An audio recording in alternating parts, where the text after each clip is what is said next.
Welcome back, beautiful and amazing people. Doc Jinzo here with another video for you today. We have a nice ban list reaction. I know it's a tad bit late, but I was kind of busy yesterday, had to attend a graduation and stuff. But without further ado, let's go ahead and get into it. Very big list, very nice list.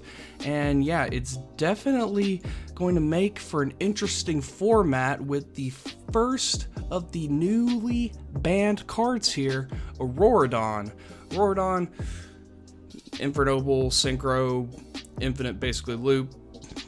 You didn't really expect it to get hit, didn't really see it getting hit, but it got hit, so there you go.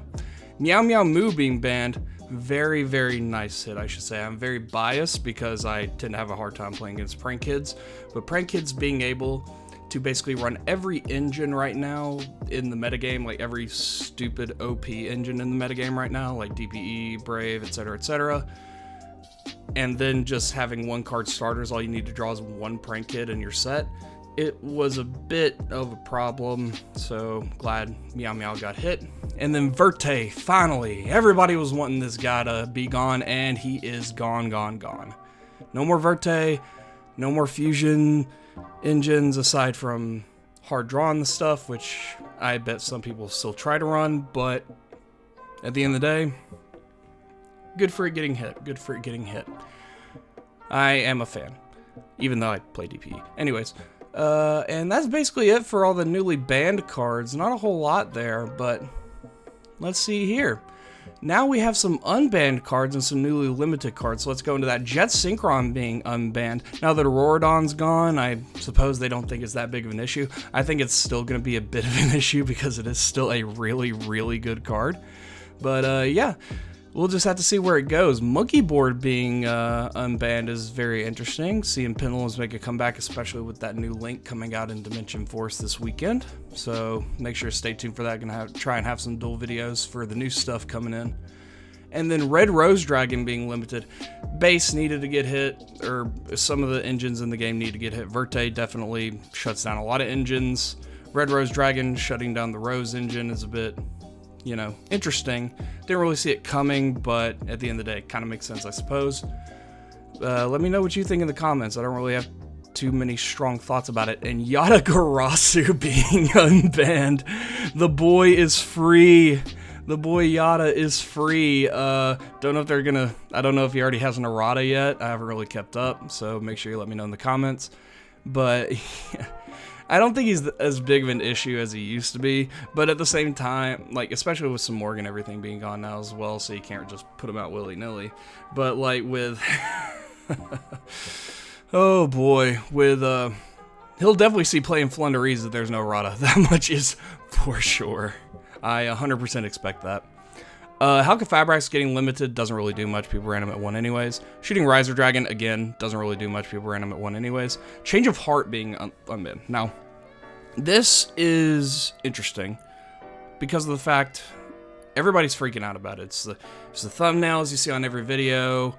It's the, oh my gosh moment of everything. I don't really see it being that big of a deal just because of the fact that Mind Control already exists. It's not like Change of Heart doesn't target. Change of Heart targets.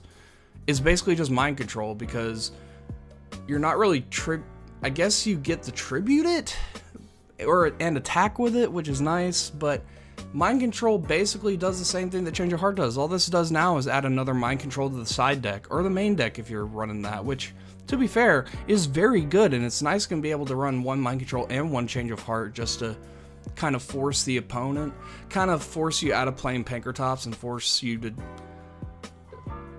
your opponent to give you a monster, or they have to respond by taking that monster off the board, which will be an interrupt that you don't have to worry about later. But it is good, and it's kind of a big deal. I just don't think it's as big of a deal as people are making it out to be.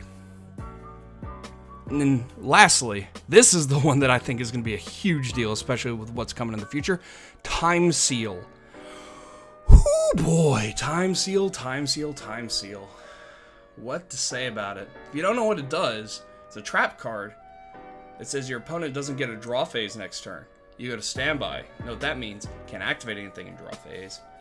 Can't activate anything for their DPE, even though Verte's is banned. If they're playing heroes or something. You can't activate anything in draw phase. Can't activate your branded opening in draw phase. Can't do anything. You don't even get a draw as well. You get no draw. So if they're top decking, well, you're SOL there, buddy. And on top of that, we have stuff coming like Labyrinth. We have stuff already out like Amazement and Altergeist and a bunch of other stuff. Maybe Therions even.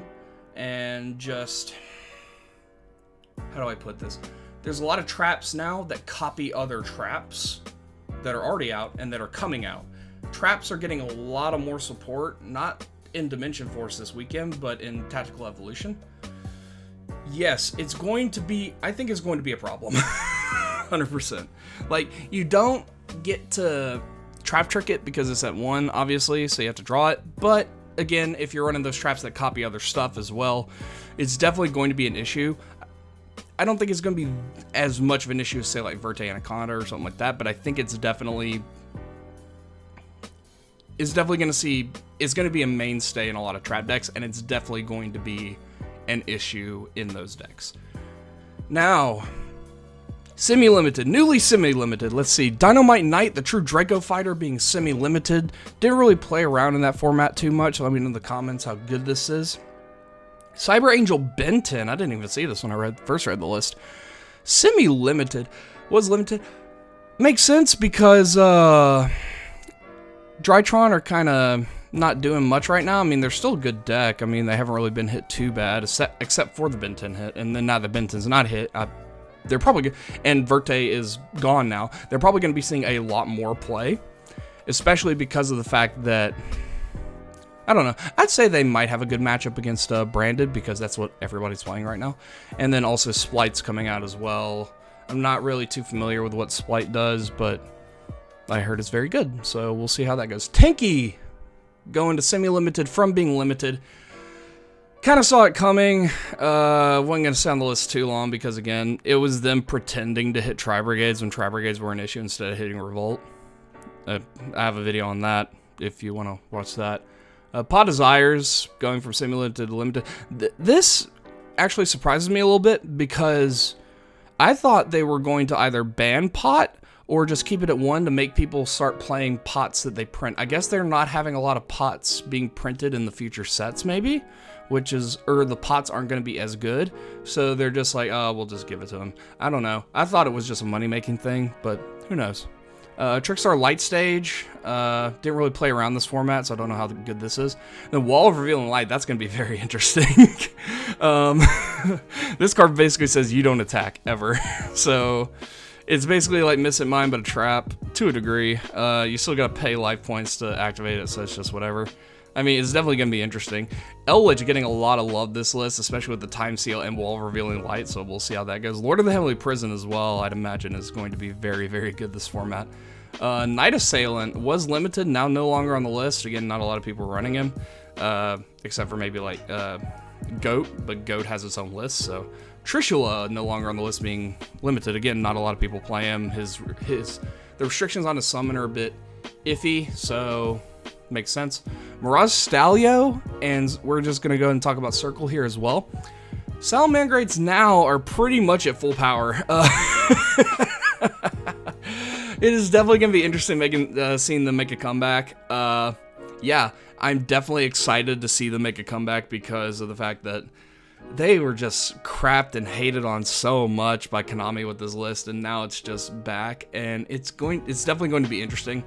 Scapegoat, not really seeing a lot of play, so that makes sense being off the semi-limited. Then Hero Lives. Again, hero decks are the only heroes that play it. I could probably see it now as being like a... how should I put this? A substitute for Verte, if there's a way to get the Fusion Destiny to hand by summoning a hero. It costs you half your life points as opposed to 2,000. But at the end of the day, you still get your DPE out. Again, that's if there's a hero that searches Fusion Destiny, which I'm not quite sure there is, because I'm not too familiar with all the heroes, because there are about 1,000 in the game, I imagine.